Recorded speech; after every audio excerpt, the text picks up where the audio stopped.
அனைவருக்கும் வணக்கம். என் பெயர் கபிலன் பதிக்குமார்.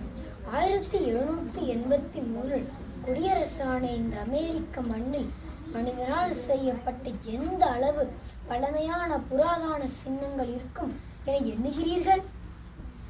இன்றிலிருந்து சற்றேறக்குறைய 3500 ஆண்டுகளுக்கு முன்பு மனிதனால் செய்யப்பட்ட ஒரு மாபெரும் தூண் அமெரிக்காவில் இருக்கும் நியூயார்க் நகரில் உள்ள சென்ட்ரல் பார்க், அதாவது மத்திய பூங்காவில் உள்ளது. இது என்ன என்று உங்களுக்கு தெரியுமா? அதுதான் இன்றைய தகவலில் கிளியோபெட்ரா பின்னூசி பற்றி பேச வந்துள்ளேன். என்னது, ஒரு பின்னூசியா என்று நினைக்க வேண்டாம்.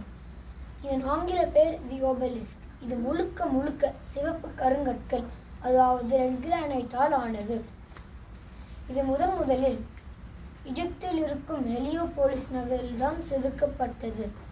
பின்னர் 1881 எகிப்து அரசு அமெரிக்காவுக்கு இதை பரிசாக வழங்கப்பட்டு மத்திய பூங்காவில் நிறுவப்பட்டது.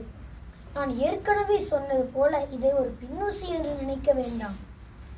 ஏனென்றால் இது ஒரே ஒரு கல்லில் கிட்டத்தட்ட 100 அடி உயரத்திற்கு செதுக்கப்பட்டது. மேற்புறம் மட்டும் பிரமிட் வடிவத்தில் இருக்குது.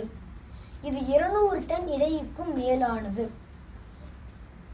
இதன் பக்கவாட்டு பக்கங்களில் அன்றைய சூரிய கடவுளின் சின்னங்களை பற்றி செதுக்கி உள்ளனர்.